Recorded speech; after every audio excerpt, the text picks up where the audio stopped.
তিলাওয়াতের ভাজে ভাজে সুরের অলংকার, এ কোরআন বাণী যে আল্লাহর,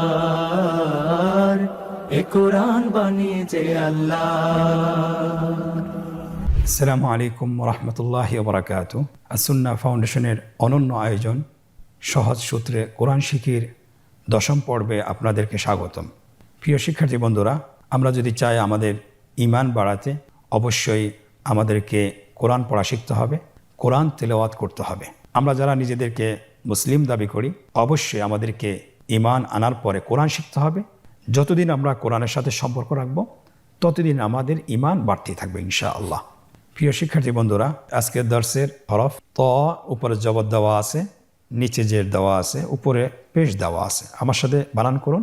ত জবর ত, ত জের তুই, ত তুই, ত পেশ তু, ত তুই তু। আবার বলুন ত তুই তু। এই হরফটি মোটা অক্ষর, এই জন্যে তা বলা যাবে না, তা এর সাথে মিক্স করা যাবে না, এই জন্য বলতে হবে ত, ত তুই তু। পরের হরফটি বানান করে বলুন। জ জবর জ, জ জের জি, জ জি, জ পেশ জু, জ জি জু, জ জি জু। আগের হরফটি বলুন বানান ছাড়া। ত তুই তু। পরের হরফটি জ জি জু। আলহামদুলিল্লাহ, আশা করছি আপনি পারছেন। ত এবং জ দুটি হরফ দেখতে একই রকম। আপনি কিভাবে লিখবেন এককভাবে হরকত সহকারে স্ক্রিন লক্ষ্য করুন। ত এর উপরে জবর, ত এর নিচে জের, ত এর উপরে পেশ দিয়ে লেখা সম্পন্ন হয়েছে আলহামদুলিল্লাহ। জ হরফটি একই রকম, শুধুমাত্র নোক্তার পার্থক্য। স্ক্রিনে দেখুন, জ হরফটি জবর, জের, পেশ দিয়ে লেখা সম্পন্ন হয়েছে। ত এবং জ এই দুটি হরফ কিভাবে যুক্ত অবস্থায় হরকত সহকারে লিখবেন আপনি স্ক্রিনে লক্ষ্য করুন। ত হরফটি জবর, জের, পেশ দিয়ে লেখা সম্পন্ন হয়েছে। জ হরফটিও যুক্ত অবস্থায় জবর, জের, পেশ দিয়ে লেখা সম্পন্ন হয়েছে আলহামদুলিল্লাহ। আজকের পর্বের পরবর্তী হরফ দুটি হলো আইন, গইন। আবার বলুন আইন, গইন। আমরা এককভাবে শিখেছি, এখন আমরা হরকত দিয়ে শিখব। আপনারা স্ক্রিনে লক্ষ্য করুন এবং আমার সাথে উচ্চারণ করুন। আইন জবর আ, আইন জের আই, আই, আইন পেশ উ, আই উ। আবার বলুন আই উ। পরবর্তী অক্ষর গইন জবর গ, গইন জবর গ, গইন জের গি, গ গি, গইন পেশ গু, গ গি গু। আগের হরফটি বানান ছাড়া বলুন আই উ। পরের হরফটি বানান ছাড়া বলুন গ গি গু। আবার বলুন গ গি গু। এই গইন হরফটি মোটা অক্ষর, উচ্চারণ করার সময় অবশ্যই মোটা করে বলতে হবে। আইন এবং গইন হরফটি হরকত সহকারে কীভাবে লিখব স্ক্রিনে লক্ষ্য করুন। আইন হরফটি লেখা হচ্ছে জবর দিয়ে, জেড দিয়ে, পেশ দিয়ে। লেখা সম্পন্ন হয়েছে আলহামদুলিল্লাহ। গইন হরফটিও লেখা হচ্ছে জবর দিয়ে, জেড দিয়ে, পেশ দিয়ে। দুইটি হরফের লেখাই সহজ, একটু শুধুমাত্র নোক্তার পার্থক্য রয়েছে। আইনের উপর কোনো নোক্তা নেই, গইনের উপর একটি নোক্তা রয়েছে। আইন এবং গইন যখন যুক্ত অবস্থায় আসবে কিভাবে লিখবেন স্ক্রিন লক্ষ্য করুন। আইন হরফটি যুক্ত অবস্থায় জবর, জের, পেশ দিয়ে লেখা হচ্ছে আলহামদুলিল্লাহ, লেখা সম্পন্ন হয়েছে। গইন হরফটিও যুক্ত অবস্থায় জবর, জের, পেশ দিয়ে লেখা হচ্ছে আলহামদুলিল্লাহ, লেখা সম্পন্ন হয়েছে। কতই সহজ। আপনারা চেষ্টা করুন, আপনারা পারবেন ইনশাআল্লাহ। প্রিয় শিক্ষার্থী বন্ধুরা, আজকের দার্সের পরবর্তী হরফটির নাম হলো ফা। ফা জবর ফা, ফা জের ফি, ফা ফি। আবার বলুন ফা ফি। ফা পেশ ফু, ফা ফি ফু, ফা ফি ফু। পরবর্তী অক্ষর কফ। হরকত সহকারে আমার সাথে বলুন কফ জবর ক, কফ জের কি, ক কি, কফ পেশ কু, ক কি কু। আবার বলুন ক কি কু। এই হরফটি কিন্তু আপনার মোটা অক্ষর, মোটা হরফ, বলার সময় উচ্চারণ করার সময় অবশ্যই মোটা করে পড়তে হবে। তাহলে আগের অক্ষরটি আমরা বানান ছাড়া বলি ফা ফি ফু, পরের হরফটি ক কি কু। আমরা এখন দেখব ফা এবং কফ হরফটি হরকত সহকারে কীভাবে লিখতে হয় স্ক্রিনে লক্ষ্য করুন। ফা হরফটি জবর সহকারে লেখা হচ্ছে, ফায়ের নিচে জের বসানো হচ্ছে এবং পেশ বসানো হচ্ছে আলহামদুলিল্লাহ। পরবর্তী হরফ দেখতেই ফায়ের মতো, শুধুমাত্র নোক্তার পার্থক্য। কফ হরফটি জবর দিয়ে লেখা হচ্ছে, জের দিয়ে লেখা হচ্ছে এবং পেশ দিয়ে লেখা হচ্ছে আলহামদুলিল্লাহ। কফ হরফটি লেখা সম্পন্ন হয়েছে। এখন আমরা কিভাবে শব্দের মাঝে যুক্ত অবস্থায় লিখতে হয় আপনারা স্ক্রিনের দিকে লক্ষ্য করুন। ফা হরফটি যুক্ত অবস্থায় লেখা হচ্ছে, কফ হরফটিও লেখা হচ্ছে আলহামদুলিল্লাহ। দুইটি হরফেই আপনার লেখা সম্পন্ন হয়েছে আলহামদুলিল্লাহ। প্রিয় মুসলিম ভাই বোনেরা, আজকের দার্সের পরবর্তী হরফটির নাম হলো কাফ এবং লাম। এই দুটি হরফ আমরা হরকত দিয়ে শিখব। আপনারা স্কেল লক্ষ্য করুন এবং আমার সাথে উচ্চারণ করুন।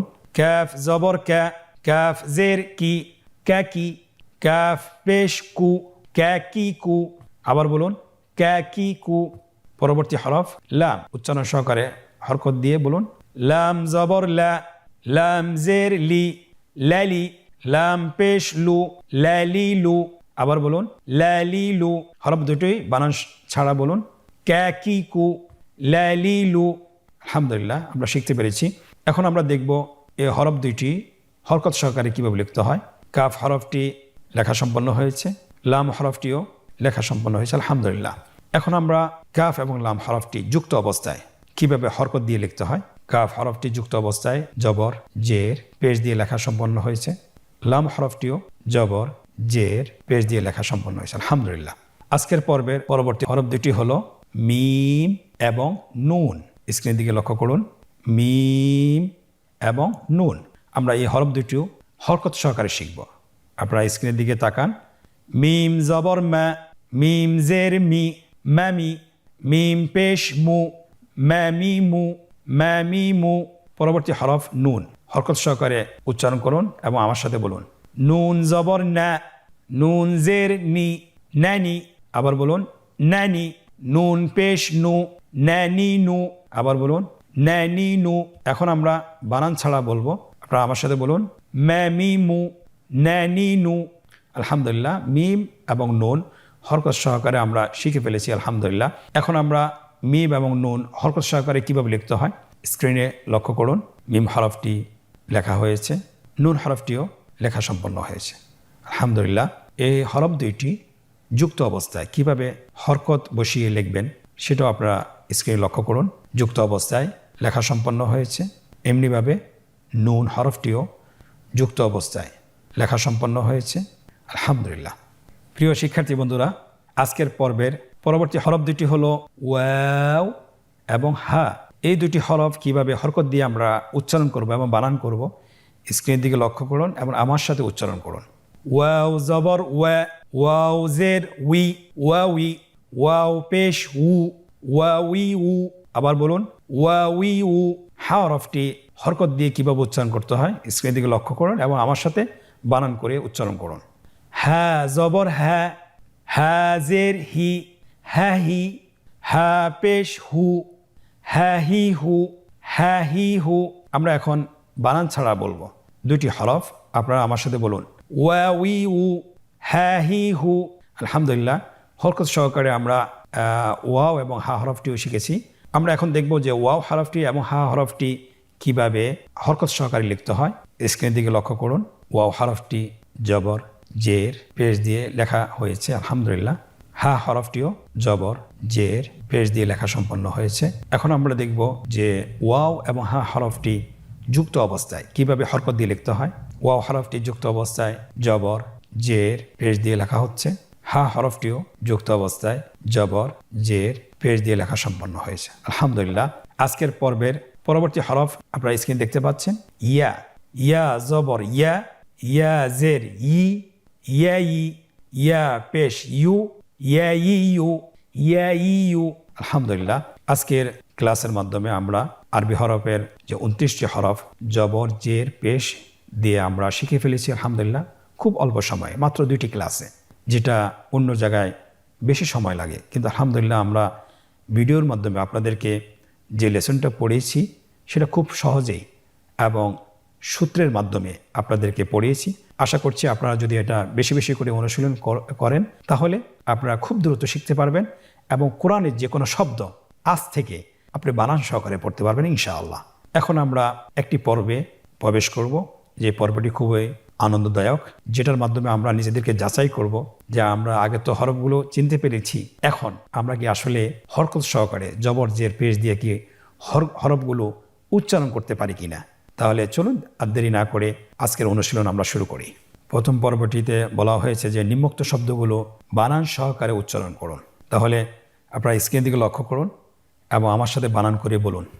ফা জবর ফা, আইন জবর আ, ফা আ, লাম জবর লা, ফা আলা, আমরা আগেই বলেছিলাম যে আপনাদেরকে আরবি যে কোনো শব্দ পড়তে হলে বানান করে পড়তে হলে অবশ্যই যখনই আপনি প্রথম হরফটি বানান করবেন এবং দ্বিতীয় হরফটি বানান করবেন অবশ্যই দুটোকে একসাথে করে উচ্চারণ করতে হবে এবং তৃতীয় হরফটি বানান করার পরে 3টা হরফেই একসাথে বানান করে আপনাদেরকে বলতে হবে।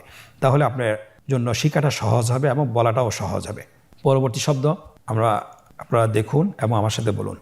জিম জবর জা, মিম জবর মা, জামা, আইন জবর আ, জামা আ, কফ জবর ক, দাল জবর দা, কদা, র জবর র, কদা র, ওয়াও জবর ওয়া, কফ জবর ক, ওয়াক, বা জবর বা, ওয়াকাব, صاد زبر صا، را زبر را، صر، فا زبر فا، صرف، با زبر با، لام زبر لا، بلا بلا، غين زبر غا، بلغ، عين زبر ع، قاف زبر قا، عقا، دال زبر دا، عقد، نون زبر نا، ثا زبر ثا، نثا، را زبر را، نثر।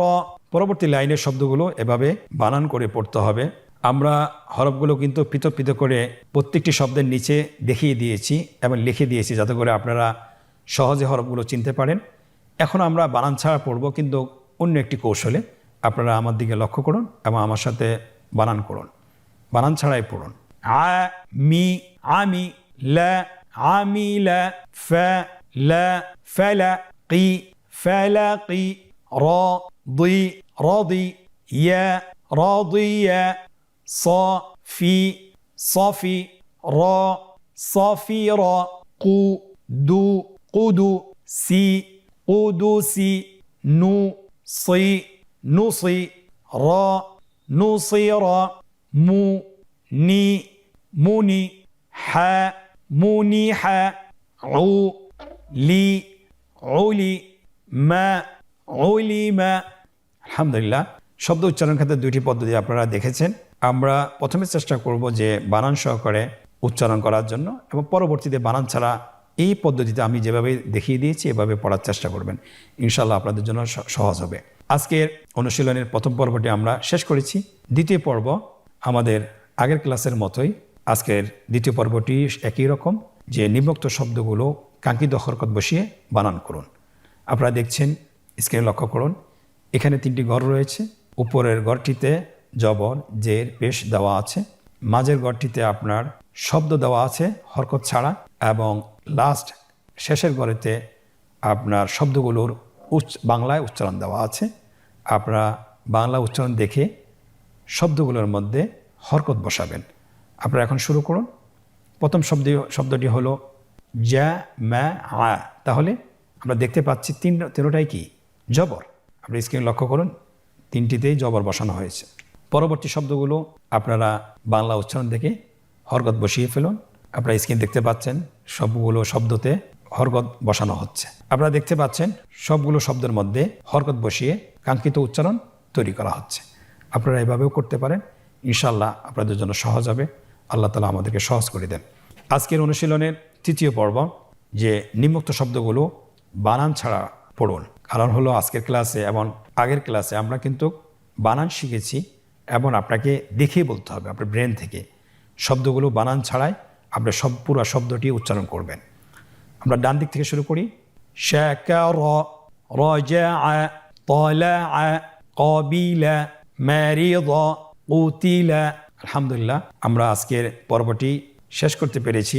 আল্লাহ তাআলার কাছে শুকরিয়া জ্ঞাপন করছি যে আল্লাহ রাব্বুল আলামিন আমাদেরকে কোরআন পড়া শিক্ষার ধারাবাহিকতা যেন আমরা রাখতে পারি এবং আমাদের জন্য যেন সহজ করে দেন। আল্লাহর কাছে সেই কামনা করছি। আপনারা আগের মতোই আপনাদেরকে আমি বলছি যে আমরা বাসায় 10 থেকে 15 মিনিট, বেশি না, আমরা চেষ্টা করি এককভাবে হোক অথবা গ্রুপ তৈরি করে হোক, তাহলে আমরা কোরআন পড়াটা খুব দ্রুত শিখতে পারবো। কারণ হলো আমরা যদি কোরআন পড়া সহিশুদ্ধ করতে না পারি তাহলে কিন্তু আমাদের সালাতের সমস্যা থেকে যাচ্ছে। আর সালাতে যদি সমস্যা থেকে যায় সালাত কবুল না হওয়ার সম্ভাবনা বেশি। আল্লাহ সুবহানাহু ওয়া তাআলা আমাদেরকে কোরআন পড়া শিখার তৌফিক দান করুন। আল্লাহুম্মা আমিন। হাদা ওয়া সাল্লাল্লাহু আলা মুহাম্মদ ওয়া আলা আলিহি ওয়া সাহবিহি আজমাইন। আজকের পর্ব থেকে এখানেই বিদায় নিচ্ছি। জাযাকুমুল্লাহ খায়র। ওয়াসসালামু আলাইকুম ওয়া রাহমাতুল্লাহি ওয়া বারাকাতুহু। আসুন্নাহ ফাউন্ডেশন, উম্মার স্বার্থে সুন্নাহর সাথে।